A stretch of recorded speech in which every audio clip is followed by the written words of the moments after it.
코로나19 상황 짚어보겠습니다. 주말 검사 감소 영향으로 엿새 만에 확진자는 400명대로 떨어졌는데요. 하지만 4차 유행 우려는 큽니다. 방역 당국도 대유행 본격화 직전과 유사하다면서 경고하고 있습니다. 이와 함께 기본 방역수칙 계도 기간이 끝나면서 오늘부터 위반을 하면 업주에게는 300만 원, 이용자에게는 10만 원 이하의 과태료가 부과됩니다.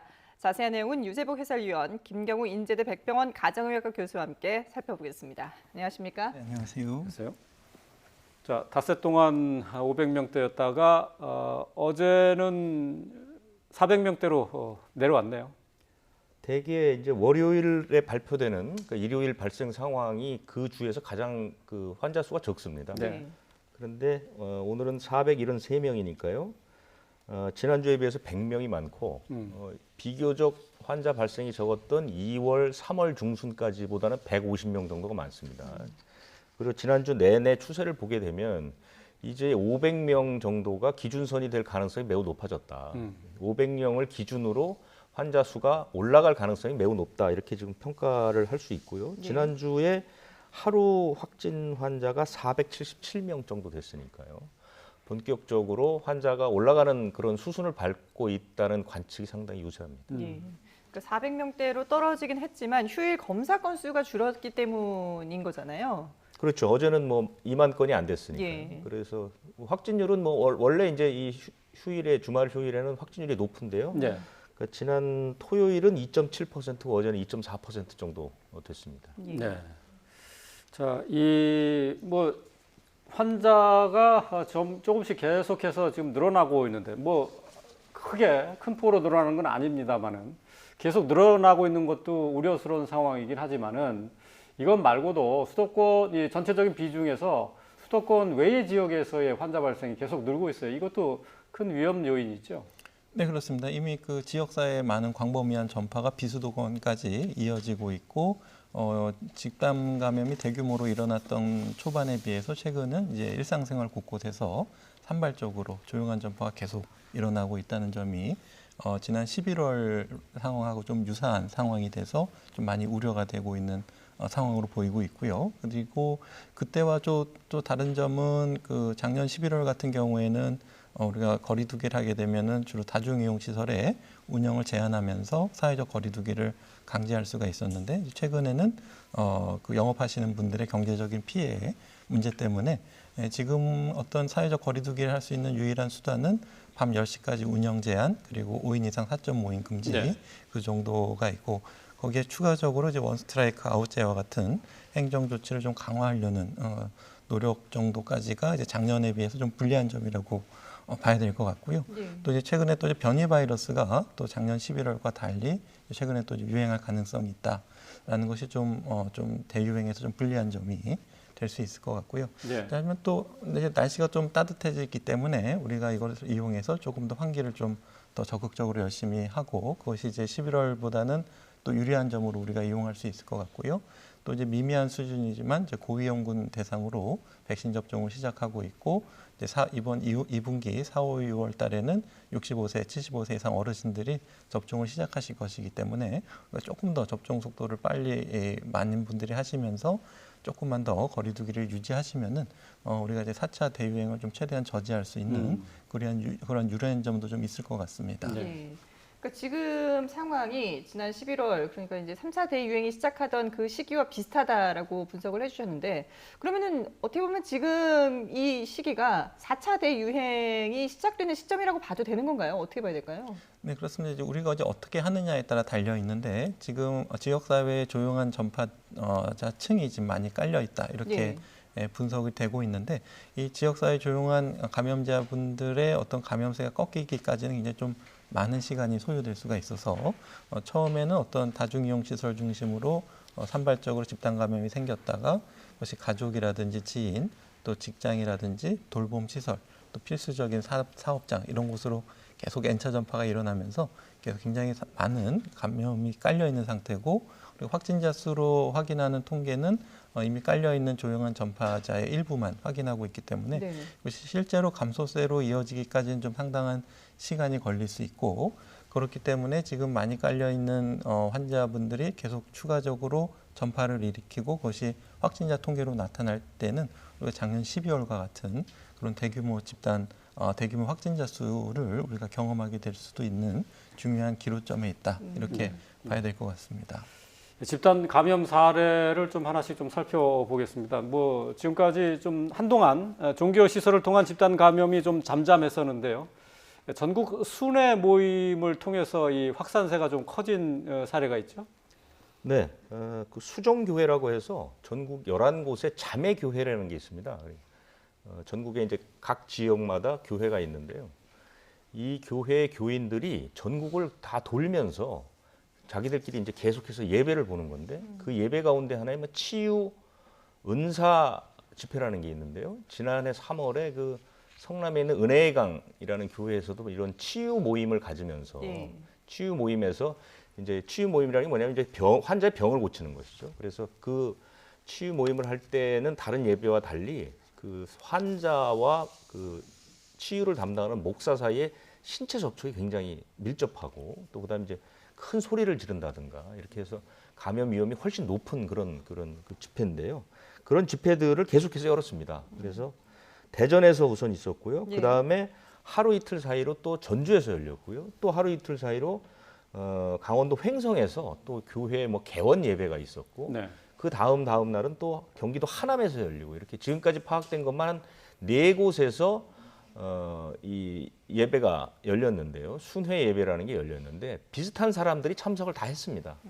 그래서 지금 그 감염의 시발점은 그 지난달 25일에 있었던 전북 전주에 있는 수정교회 집회 여기서 아마 그 군산에 있는 수정교회 교인들이 거기 참석했다가 확진이 됐는데 이 사람들이 이제 각 예배를 돌아다니면서 다 지역에 있는 교인들과 그 교류를 하고 접촉을 한 것이죠. 그래서 어제 발표된 것만 보면 전국 8개 시도에 71명이 확진이 됐고 대전, 전북, 경기, 서울, 그다음에 경북, 광주, 충남, 전남 이렇게 다 이것도 전부 다 그 지역에 그 자매교회가 있는 곳입니다. 네. 그리고 이미 N차 전파가 시작이 됐다. 그렇기 때문에 첫 감염을 지난달 25일쯤으로 본다면 지금 열흘 정도가 지났고 그다음에 이제 확진자가 나오기 시작한 것은 3, 4일 전이기 때문에 이미 N차 전파가 많이 일어났을 가능성이 있어서 이것은 지금 그리고 이제 각 시도에 퍼져 있는 상황이라서 일률적으로 역학조사하기도 쉽지 않거든요. 그래서 아마 이 감염은 상당 규모로 커질 가능성이 있다 이렇게 보입니다. 예, 상당히 좀 우려스러운 그런 상황인데 뿐만 아니라 지금 뭐 부산과 대전 유흥업소 관련된 확진자들도 계속 늘고 있지 않습니까? 상당수가 지금 걸린 거죠. 부산은 지금 232명인데요. 그러니까 그 유흥업소의 영업 제한이 풀린 것이 이제 한 달 정도 됐는데 네. 그때부터 제가 여러 차례에 걸쳐서 굉장히 걱정스럽다고 예. 말씀드렸는데 현실이 된 것이죠. 지금 부산만 유흥업소 관련 확진자가 어제 기준으로 232명이고요. 지금 확진 환자가 들른 유흥업소, 노래방이 105곳이 넘는다고 그럽니다. 부산에서만. 예. 그리고 그것이 거기서 멈추지 않고 지금 번진 곳이 어디냐면 부산 사하구에 그 체육시설로 옮겼습니다. 승학 온천 스포츠랜드라고 해서 목욕탕과 실내 체육시설이 있는 곳인데 여기서 지금 사나흘 사이에 벌써 34명이 나왔습니다. 부산 사하구가 이 체육시설을 그 중심으로 해서 확 퍼지는 양상을 보이고 있거든요. 그러니까 부산은 유흥업소가 1000곳이 굉장히 많은 그런 곳인데다가 그곳에 지금 광범위하게 전파가 된 상황에서 다른 시설로의 N차 감염이 퍼지고 있는 그런 양상이고요. 지금 유흥업소에서 시작된 감염이 보고된 시도가 거의 다입니다. 예. 거의 모든 시도에서 지금 유흥업소발 감염자가 나오기 시작하거든요. 지금 뒤늦게 뭐 이 부분에 대해서 어제 약간 뭐 처벌을 강화하는 조치가 나왔지만 제가 볼 때는 그거 가지고 잡기는 어렵다.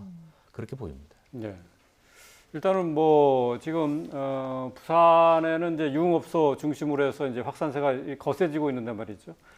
지금 사회적 거리두기 단계는 2단계로 지금 올려놨어요. 그 유흥업소 그 영업 시간도 좀 제한을 뒀고 이걸로 좀 확산세를 좀 잠재울 수 있을까요?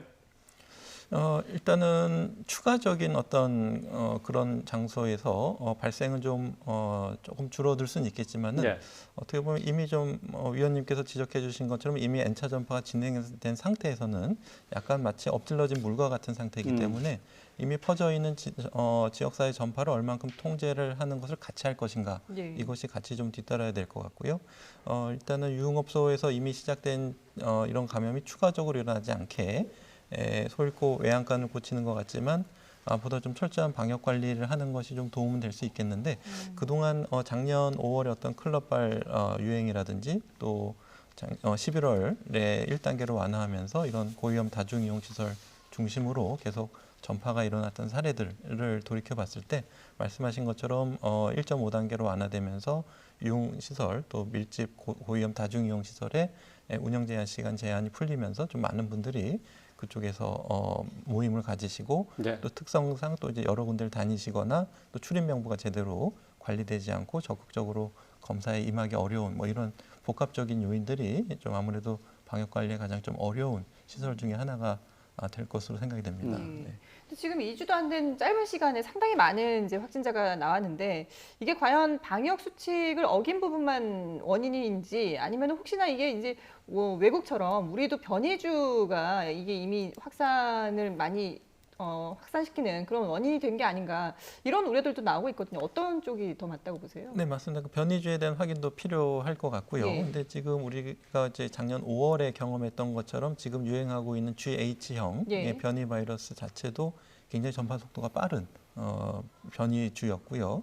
지금 나오고 있는 영국발, 남아공발, 브라질발 같은 변이 같은 경우에도 지금 유행하는 GH형보다 70% 가까이 더 전파력과 전파 속도가 빠른 바이러스이기 때문에 이렇게 밀집된 곳에서 조금만 우리가 방역수칙을 소홀히 할 때는 집단적으로 언제든지 많이 생길 수가 있고 우리가 굳이 이제 변이 바이러스가 아니라고 하더라도 최근에 어떤 동구구치소라든지 뭐 IMT 수련원 학생들의 감염률 이런 것들을 봤을 때 굉장히 빠른 시간 내에 단기간 내에 많은 분들이 감염될 수 있다라는 것은 변이주의 특성 그리고 말씀하신 것처럼 방역 수칙을 좀 잘 지키기 어려운 이런 요인들이 다 복합적으로 작용했을 것 같습니다. 예.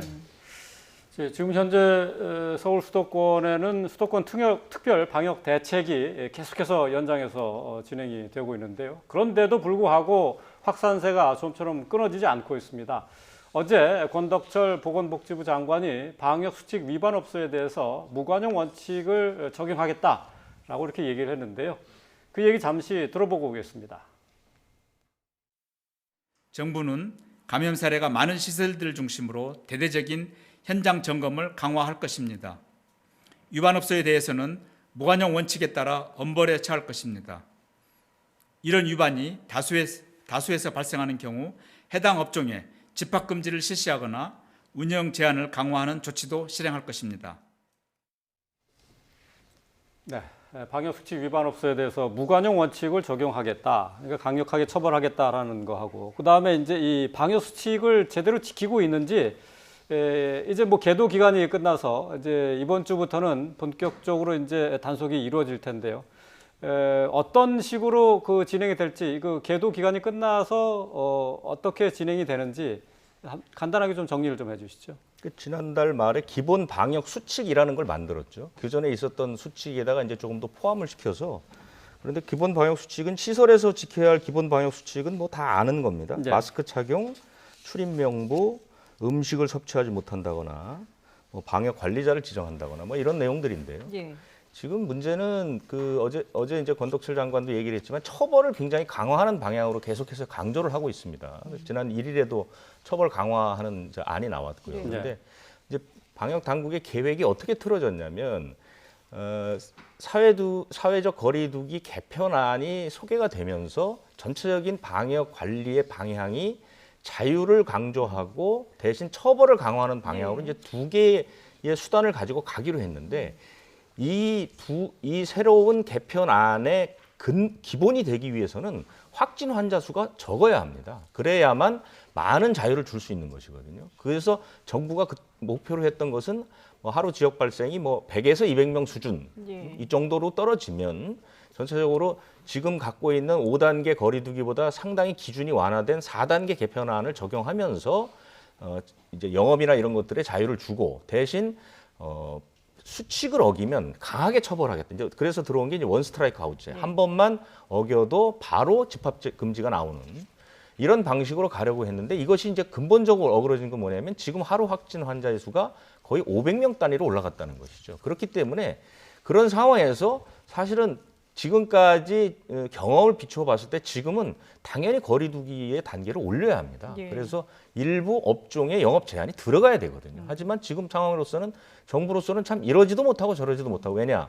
너무나도 반발이 심했고 그 반발을 그러니까 업소의 반발들이죠. 예. 그러니까 자영업자라든가 유흥업소의 반발을 받아들여서 영업 제한을 풀었는데 지금 와서 다시 영업 제한을 두게 되면 사실은 그 영업 제한을 당하는 쪽 입장에서는 굉장히 참기가 어렵거든요.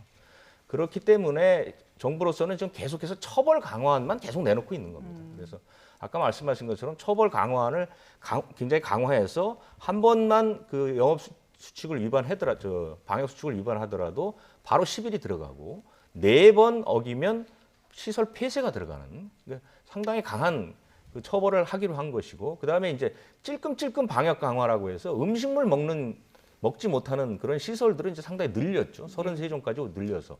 하지만 과연 그것만 가지고 지금의 확산세를 막을 수 있을 것이냐 이것은 의문부호가 있습니다. 예. 그렇기 때문에 정부로서는 현재는 지금 이러지도 못하고 저러지도 못하고 어제 급기야 이제 이 상황이 계속하면 거리 두기를 강화할 수밖에 없다 이렇게 예. 얘기를 했는데 이것도 상당히 늦은 것이죠. 왜냐하면 몇 번 말씀드리지만 지금의 방역 확진자의 수는 2주 전에 성적표라는 것이죠. 네. 그러니까 만약에 이번 주가 이제 거리 두기를 다시 조정하는 기간에 거리 두기를 강화하면 그 효과가 나타나는 것은 4월 말입니다. 그럼 그때까지 2주 동안 지금의 추세로 보면 1,000명 넘어갈 가능성 충분히 있거든요. 그렇게 되면 정말 이러지도 저러지도 못하고 백신의 접종 인력들이 다시 이쪽으로 돌아와야 하는 최악의 상황에도 직면할 수 있다. 이런 분석이 있습니다. 예. 자, 교수님 지금 이제 그 사회적 거리두기 단계를 조정하는 시기가 늦었다라고 이제 그 분석을 했는데 글쎄요, 일단 방역 당국에서도 고심이 많은 것 같아요. 그래서 이번 주를 좀 지켜보고 결정을 하겠다라고 밝혔는데 교수님 보실 때는 어떠세요? 일단 지금 상황에서는 거리두기를 강화하는 거 외에는 지금 이 수를 줄이기에는 다른 방법이 없을까요? 네, 그 위원님 지적해 주신 것처럼 일단 거리두기 강화해야 되고요. 예. 근데 그것만 해서는 안 되고 우리가 이제 3T에서 중요한 이제 검사를 많은 분들이 쉽게 하실 수 있도록 적극적으로 검사 받을 수 있도록 검사도 쉽게 하실 수 있도록 늘려야 될 것 같고요. 그리고 작년 11월의 경험을 봤을 때 2단계에서 2.5단계로 격상한 게 12월 4일 정도였는데요. 그때 한 2주 정도 걸렸는데 우리가 이제 한 200명대에서 감염제 생산 지수가 한 1.5 되면서 단계를 상승했는데 일일 신규 확진자 수가 한 600명대 나오면서 감염제 생산 지수가 한 1.2 정도 나왔는데 그때에서 이제 좀 약간 뒤늦게 2.5단계로 올렸지만 감염제 생산 지수를 감소시킨 효과는 한 0.1 정도밖에 되지 않았기 때문에 예. 어느 정도 이제 규모가 커진 상태에서는 사회적 거리두기를 좀 뒤늦게 올렸을 때 감소 효과가 좀 더 떨어질 수 있겠다. 그래서 지금 사회적 거리두기를 강화하고 업종별 방역 수칙을 잘 지키는 여러 가지 노력들을 조금 더 선제적으로 해야 될 것 같은데요. 예. 일단 이것이 이제 감염제 생산 지수를 낮추는데 얼만큼 기여할 것인가를 봐야 될 것 같고 또 이 조치뿐만 아니라 다른 조치들도 같이 병행해서 조금 더 감염제 생산지를 적극적으로 낮출 수 있는 그런 종합적인 접근이 좀 필요할 것 같습니다. 네. 지금 뭐 조금 전에 뭐 유 의원이 정부가 이러지도 저러지도 못한다고 했는데 지금 방역 수칙을 강화해서 거리두기 단계를 강화하는 것에 대해서 뭐 앞서서 리포트를 통해서 전해드렸습니다만 국민들의 여론은 70% 이상이 강화하는 데 찬성을 하고 있거든요. 근데 지금 수도권을 중심으로 해서는 2단계 사회적 거리두기이고 또 5인 이상 사적 모임 금지인데 네. 여기서 더 강화된 조치라면 어떤 게 가능한 겁니까? 지금 그 영업 제한이 들어갈 수밖에 없다고 봅니다. 일단 유흥업소의 영업 제한 조치가 들어가는 것이 뭐 불가피해 보이고요. 그러니까 우리가 그 지난해 말 3차 유행 때 했던 조치들, 예. 그러니까 영업 제한이 봤던 효과들이 상당히 크거든요. 그러니까 3차 대유행이 완화됐던 가장 중요한 요인을 두 가지 꼽으라면 하나는 5인 이상 사적 모임 금지가 있고요. 또 하나는 영업 제한이었습니다. 그렇기 때문에 지금 영업 제한 카드를 꺼낼 수밖에 없는 그런 상황이다. 그런데 이제 문제는 이것으로 계속해서 끌고 가는 것이 능사냐 하는 문제가 있죠. 예. 그러니까 방역이라는 게 한 번 그 시점을 놓치게 되면 계속해서 그 후폭풍이 오는 것이거든요. 그래서 항상 강한 조치는 선제적으로 빠르게, 그다음에 완화 조치는 최대한 천천히 선별적으로 해야 된다는 그런 원칙이 다시 한번 좀 떠오르는 그런 대목입니다. 예. 근데 사실 5인 이상 집합 금지도 그 당시에는 상당히 강력한 조치라고 얘기를 하고 그 효과도 상당했던 것으로 지금 보고는 있는데, 근데 이것도 장시간 이렇게 이어지다 보니까 요즘에는 조금 이 부분에 대해서도 많은 사람들이 좀 무뎌진 느낌이 있거든요. 주변에서도 보면 이걸 좀 악용하는 사례들도 있는 것 같고요. 최근에 발생 상황을 이렇게 보면 이제 심각한 부분만 꼽아보면 예. 지난해에 그 집단 감염을 상당히 이제 이끌어왔던 곳이 바로 이제 요양시설, 요양병원입니다. 그런데 최근 이쪽에서의 발생은 눈에 띄게 줄었습니다. 네. 백신 접종도 네네. 많았고. 그런데 최근에 이제 눈에 띄는 것은 방역 수칙을 고의로 위반한 사례들이 상당히 많습니다. 유흥업소에서 보는 것처럼. 그다음에 이제 이런 집회라든가 예배에서도 보면 대부분 규모가 큰 집단 감염은 거의 모든 사례가 방역 수칙을 위반하는 것들이거든요. 그것은 방역 피로감이 있는 것이고, 그다음에 이제 고의적으로 위반하는 이런 두 가지의 경우를 들 수가 있는데요. 그래서 이런 부분들을 줄일 수 있는 방법은 국민 전체가 다시 한번 방역의 경각심을 크게 가질 수 있도록 약간 충격적이라도 방역 수칙을 상당히 강화하는 쪽으로 일정 부분, 일정 기간을 갈 필요가 있지 않을까. 왜냐하면 지금의 숫자가 너무나도 위험한 숫자이기 때문에 그렇습니다. 예. 그래서 방역 당국에서 결단을 내려야 하지 않을까 하는 게 저의 개인적인 생각입니다. 예. 네. 지금 확진자가 계속 늘어나고 있는 것과 관련해서 김 교수께서 조금 전에 변이 바이러스 가능성을 진단을 해 주셨어요. 이 변이 바이러스가 해외에서는 재확산에 상당히 큰 영향을 주고 있는 부분이죠. 네, 그렇습니다. 일단 그 영국 변이 같은 경우에도 처음에 영국발 변이가 보고된 게 이제 영국에서 10월 달이었는데요. 그때 이제 한 지역사회 가면서 한 10% 정도밖에 차지하지 않고 있었는데 점점 이제 감염자가 늘어나면서 11월에 한번 영국에서 봉쇄령을 한번 내렸던 적이 있고요. 또 영국에서 보고에 따르면 12월에는 이제 변이주가 계속 증가해서 한 60에서 80%를 차지할 정도로 네. 빠르게 진행하고 있는데 그 당시만 해도 이제 일일 신규 확진자 수가 6만 명대가 되면서 1월 달에 영국에서 또 전국 봉쇄령을 한번 내린 적이 있는데 최근에서는 영국에서 이제 접종률이 거의 50% 가까이 많은 분들이 이제 접종을 하면서 하루 신규 확진자 수가 한 3천 명 정도로 매우 줄면서 변이 바이러스가 유행함에도 불구하고 상당히 많은 확진자를 줄이고 있는 양상을 보이고 있고요. 예. 하지만 주변에 이제 다른 유럽 국가들 같은 경우에는 예방 접종이 좀 더디면서 영국발 변이 바이러스의 유행으로 인해서 다시 대유행을 맞고 있는 이런 상황으로 보이거든요. 그래서 일단은 그 우리가 백신 접종이 일부 변이 바이러스에 대해서 좀 역가가 조금 낮아지는 것 같다라는 우려가 있었지만 실제로 많은 접종을 하는 국가들에서 변이 바이러스가 있음에도 불구하고 상당한 유행을 줄일 수 있는 그런 희망을 주고 있기 때문에 우리가 조금 더 백신을 많은 분들이 맞으실 때까지 조금만 더 거리두기를 잘 지키시면서 변이 바이러스가 이제 확장할 수 있는 기회를 주지 않는 노력들, 방역 수칙을 잘 지켜주시는 노력들이 좀 필요하실 예. 것 같습니다. 백신 접종이 그만큼 이제 중요한 역할을 하게 될 텐데 지금 국내 백신 접종 현황은 어떻게 진행되고 있습니까? 백신은 어제는 휴일이라서 많지 않았고요. 네. 어제 새로 주사를 맞은 사람은 700명이 안 됐습니다. 근데 전체적으로 이제 99만 명 정도 맞았고요. 대상자 중에는 83% 정도가 이제 주사를 맞은 것으로 돼 있고 2차, 그러니까 두 번째 2회 접종한 사람은 2만 7천 명 정도. 그러니까 어제는 뭐 그렇게 큰 그 변화가 없었고요. 이상 반응도 어제 신고가 7건밖에 되지 않아서 특별히 이렇게 주목할 만한 변화가 있지는 않았습니다. 예. 오늘 이제 100만 명을 넘게 네. 되는 거죠. 백신 접종이. 숫자로 보면 평일에 보통 2, 3만 명 이상 맞으니까요. 아마 오늘이 지나면 100만 명 넘을 것 같습니다. 네. 자, 그런데 지금 우리나라의 백신 접종률이 다른 나라에 비해서 현저히 낮아서 이래가지고 집단 면역이 가능하겠느냐 하는 지적이 계속 나오고 있어요. 그러니까 접종률은 사실은 지금을 보는 것은 조금 그 무리가 있고요. 왜냐하면 각 나라별 사정이 다릅니다. 그러니까 각 나라의 발생 상황이 다르죠. 그러니까 미국이나 뭐 유럽에 있는 나라들은 지금 너무나도 이 발생이 심각하기 때문에 초반에 뭐 그 백신 접종이 이제 주력할 수밖에 없는 것이고, 심지어 이제 미국이나 영국 같은 나라는 이미 자기네들가 또 개발을 하지 않았습니까? 그러니까 사실은 물량 확보도 그렇게 어렵지 않거든요. 우리나라는 비교적 그 발생 상황이 심각하지 않은 나라이기 때문에 단계를 맞춘 거죠. 상반기까지 전체 인구의 20% 정도밖에 맞지 않습니다. 그래서 우리는 11월에 집단 접종을 목표로 해서 거기에 맞춰서 그 분기별로 계획을 세우는 것이거든요. 그래서 우리의 모든 접종 역량과 백신 물량 도입은 2분기 끝 무렵에 완비되도록 되어 있습니다. 그래서 이제 8월이 시작되면, 7, 8월이 시작되면 그때부터 하루에 2, 30만 명씩 맞춰서 예. 한 석 달 안에 2천만 명 이상을 맞추겠다, 그런 계획이거든요. 그래서 지금 백신 접종률이 너무 낮으니 큰일이다. 네. 근데 사실은 이제 그 당국의 기대와는 달리 지금 발생 상황이 좋지 않아서 그런 것인데요. 그렇죠. 예. 그것이 뭐 지금 접종률이 낮아서 우리는 큰일이다. 그러면 접종률이 뭐 상당히 높은 미국이나 유럽 상황은 좋냐? 지금 거기는 이른바 자기들이 얘기하는 3차 대유행의 정점에 있기 때문에 더 큰 문제들이 발생하고, 프랑스는 이미 봉쇄령을 이달까지 봉쇄령을 내려버렸습니다. 네네. 프랑스 백신 접종률이 뭐 그렇게 낮은 편이 아닌데도요.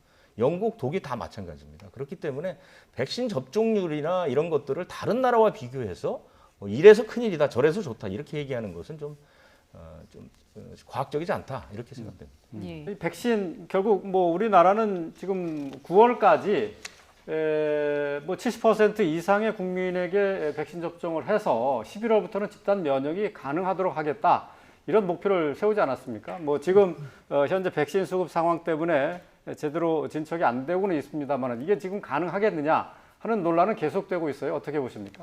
네, 그래서 이제 집단 면역하게 되면은 이제 백신 접종을 안 맞으신 분도 이제 안 걸리게 되는 수준을 집단 면역이라고 봐야 된다면은 아무래도 뭐 11월 이후가 돼야 될 것 같고요. 하지만 그 전이라도 우리가 예방 접종을 하신 비율이 아주 70%까지는 안 되더라도 방역 수칙을 잘 지키셔서 특히 마스크 착용이라든가 사회적 거리두기를 잘 하시게 되면은 신규 확진자 수 상당히 많이 줄일 수 있을 것으로 이제 기대할 수 있을 것 같고요. 예. 이제 말씀하신 것처럼 이제 백신 수급 상황에 접종률에 가장 큰 영향을 주는 요인이고, 그 밖에도 이제 접종센터라든가 접종 위탁 의료기관과의 계약 체결이라든지, 또 이제 국민들의 어떤 접종 의향, 접종 동의율, 이런 것들이 백신 접종을 또 나들이는 의료진의 동원, 이런 것들이 앞으로 이제 백신 접종 속도에 영향을 줄 것 같은데요. 이제 백신 수급이 이제 전 세계적으로 이제 미국이라든지 주요 선진 국가들에서 접종률이 진행되는 것에 따라서, 그리고 추가적으로 백신이 승인되고 그것이 이제 생산량 확대 등에 따라서 좀 긍정적인 부분도 있을 수가 있기 때문에 우리가 사전에 준비는 좀 미리 잘 해놔야 될 것 같습니다. 예, 알겠습니다. 네, 지금까지 코로나19 상황 유재복 해설위원, 김경우 인제대 백병원 가정의학과 교수와 함께했습니다. 두 분 말씀 잘 들었습니다. 네, 감사합니다.